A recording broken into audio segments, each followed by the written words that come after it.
CIC combat. New surface contact bearing 048 range 85 kilometers. High-speed closure. Classification Project 2235U frigate. The words sliced through the absolute nerve-wracking stillness of the USS Arleigh Burke's Combat Information Center, like a knife at 9:47 a.m. November 1st, 2025, instantly shattering the routine of a quiet patrol in the central Black Sea. This was no fishing trawler or merchant vessel. This was the Russian Navy's most advanced multi-role frigate, the Admiral Gorshkov, and she was moving with a hostile intentional acceleration. 85 kilometers. The distance was collapsing at over 50 feet per second. On the Tactical Action Officer's main display, the Russian track was a rapidly tightening arrow aimed directly at the Arleigh Burke's waterline. A moment later, a deafening electronic shockwave, a pure raw burst of S-band energy slammed the U.S. warship. It was the Russian frigate's 5P-20K frigate M2M air search radar deliberately broadcasting at maximum power. A scream of electronic aggression designed to overwhelm the American AN/SLQ-32V electronic warfare suite and announce the immediate threat. "We see you. We are coming." On the bridge, the officer of the deck watched the Gorshkov's digital track violate the international safety zones, its bow slicing through the Black Sea at 28 knots. The Russian captain was not just provoking a confrontation. He was intentionally driving a 4,550-ton warship toward a collision, forcing the American destroyer into a split-second decision that could ignite a shooting war. In the Arleigh Burke's CIC, the atmosphere went from calm readiness to instant hyper-focused tension. The TAO didn't need to consult the rules of engagement. He knew the Russians' playbook. He barked, "Bridge TAO, sound 5 short blasts on the whistle, the international danger signal. All weapon systems remain in hot standby, but authorize AN Spy 1D to immediately commence full high-definition tracking on the Gorshkov's UKS KVLS cells. Combat bring SM-6 and ESSM readiness to maximum. We are establishing an immediate aggressive no-fail Aegis defense bubble." The American destroyer, a technological fortress in the Gray Sea, was locked in a staring contest with an adversary who was trying to push the world into a conflict. The gap was shrinking. The clock was ticking. The next 15 minutes would determine if this routine patrol would become the most significant naval confrontation of the decade. The stakes in this stretch of water couldn't be higher. This routine U.S. Navy Freedom of Navigation Operation FNOP was more than a legal transit. It was a powerful, physical assertion of the right to traverse international waters, a right Moscow continuously and aggressively challenges. For the United States and NATO, maintaining freedom of the seas in this crucial choke point is the absolute core of deterrence. The entire global economy depends on these rules. The presence of the Arleigh Burke, a Flight 1 version displacing 8,300 tons with a crew of 300, signaled an uncompromising resolve. For Russia, this act was a direct challenge to its perceived sphere of influence, a geopolitical red line they are compelled to answer. The Black Sea Fleet, despite its crippling losses in the ongoing conflict, still operates with a doctrine of calculated escalation, using reckless close passes and electronic harassment to intimidate NATO forces. They rely on the presumption that NATO's rules of engagement ROE will always prevent the first shot. The Russian objective, to force the Arleigh Burke to change course to document the perceived retreat for propaganda and to gather real-time electronic intelligence on the U.S. destroyer's high-value Aegis combat system without getting closer than their nerve and their survival instincts would allow. The Gorshkov was positioned to demonstrate the perceived strength of the Russian state, attempting to project an image of a great power capable of denying access to the world's most powerful navy. This wasn't just about sea lanes. It was a test of wills, a technological chess match, and a psychological operation where the winner would control the narrative for months to come. The message being sent from the Arleigh Burke had to be unmistakable. Our will to enforce the law is greater than your will to break it. The threat was embodied by the Russian warship now just 50 kilometers away, the Project 2235 frigate Admiral Gorshkov. This 4,550-ton multi-role ship is a symbol of Russia's modernized fleet, a vessel designed with reduced radar cross-section stealth technology and packed with serious offensive capability. Her primary motive in this maneuver was twofold: intimidation and intelligence collection. Psychologically, the Russian captain believed that by pushing the American ship to the brink of collision, he could reveal the American threshold for engagement. Tactically, the Gorshkov's crew was actively employing its formidable Prosvet M electronic warfare EW suite. This system was not just passively listening, it was aggressively jamming and spoofing, trying to blind the U.S. destroyer's secondary sensor arrays and overload its communications links, effectively seeking to break the American kill chain before it could even be initiated. The greatest threat the Gorshkov posed was her 16-cell UKSK vertical launch system VLS, which could hold a lethal mix of Caliber NK land attack cruise missiles, P-800 Onyx anti-ship missiles, and most worryingly, the 3M-22 Zircon hypersonic anti-ship missile. The Zircon is Russia's terrifying answer to the West, capable of speeds up to Mach 9 with a range exceeding 600 miles. Against a target moving at such velocity, the American Aegis system would have an intercept window measured in seconds, not minutes, turning any engagement into a heart-stopping split-second decision.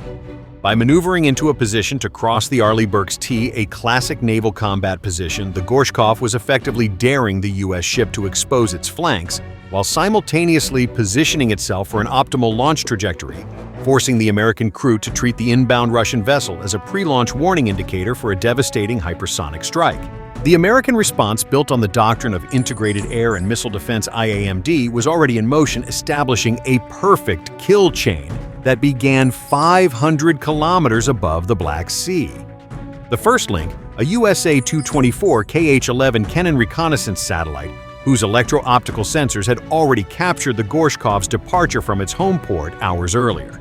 This initial intelligence was instantly relayed to the Joint Interagency Task Force and down to the USS Arleigh Burke's Combat Information Center via the robust, secure Global Broadcast Service GBS link.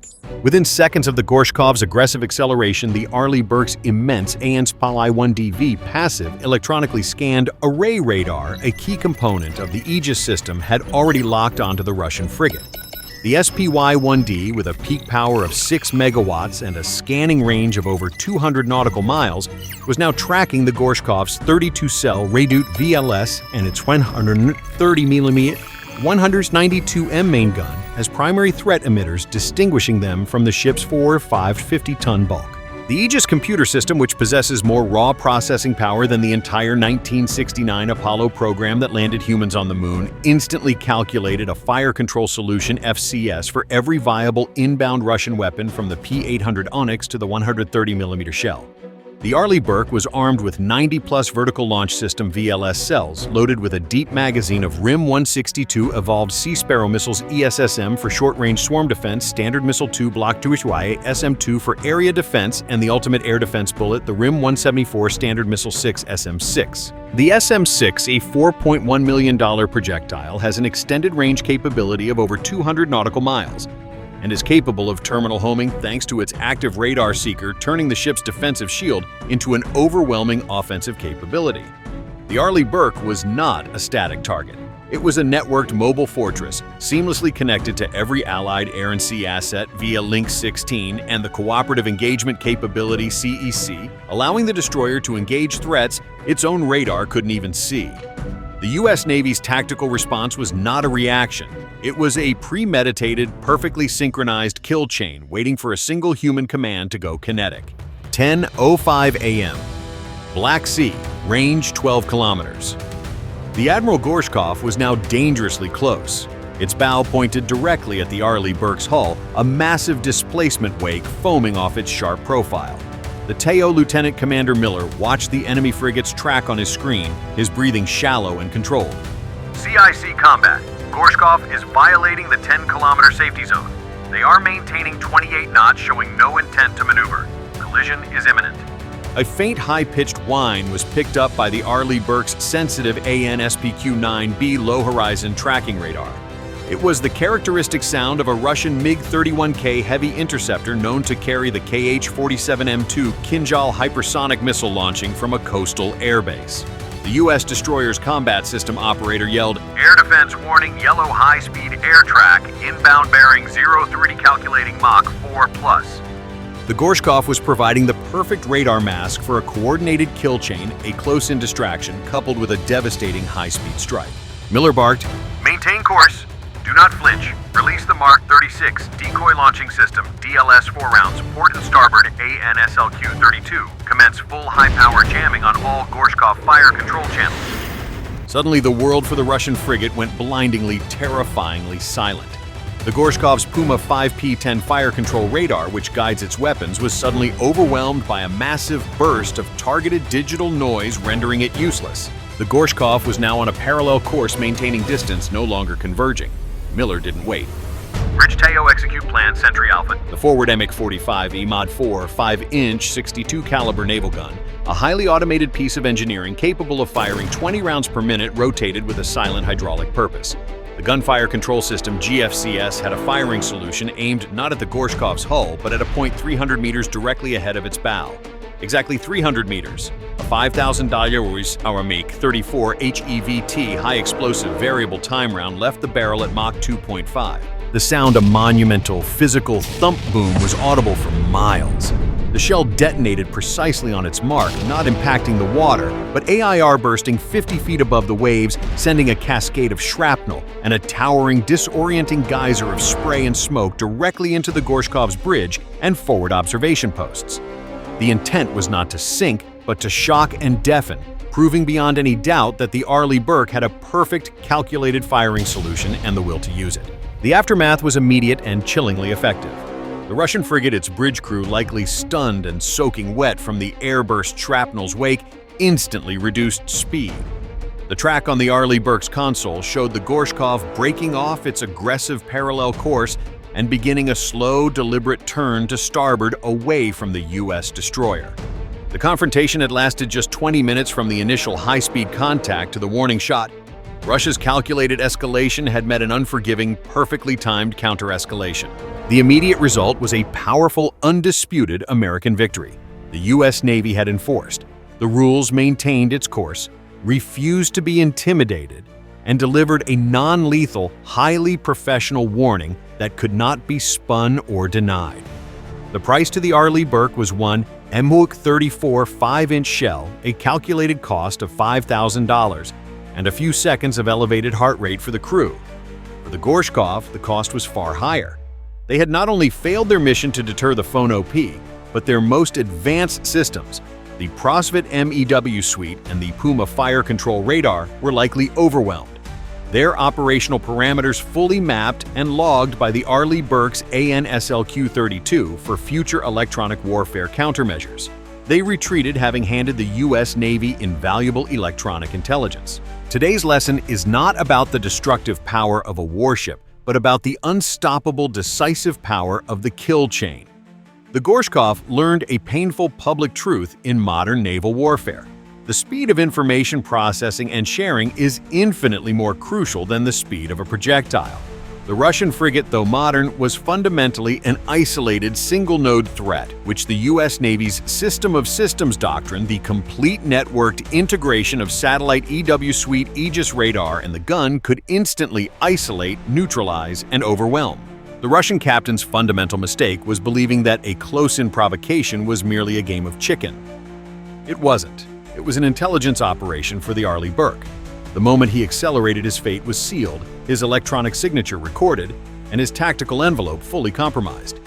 The Arleigh Burke showed the world that American power is not measured by the size of the explosion, but by the precision of the deterrence and the unflinching speed of the decision loop. The rules of the sea are non-negotiable, and anyone who challenges them will find themselves not in a fair fight, but subjected to an overwhelming integrated defense that is always faster, always more precise, and always ready to deliver a measured but undeniable response. You can try to close on a U.S. Navy ship, but you will only get close enough to see the inevitable warning shot, a shot that tells you the $4.1 million SM-6 missile in the VLS cell behind the gun is already locked, loaded, and waiting for the next time you try to break the law. The oceans are open, the rules stand, and the U.S. Navy is the unflinching guarantor.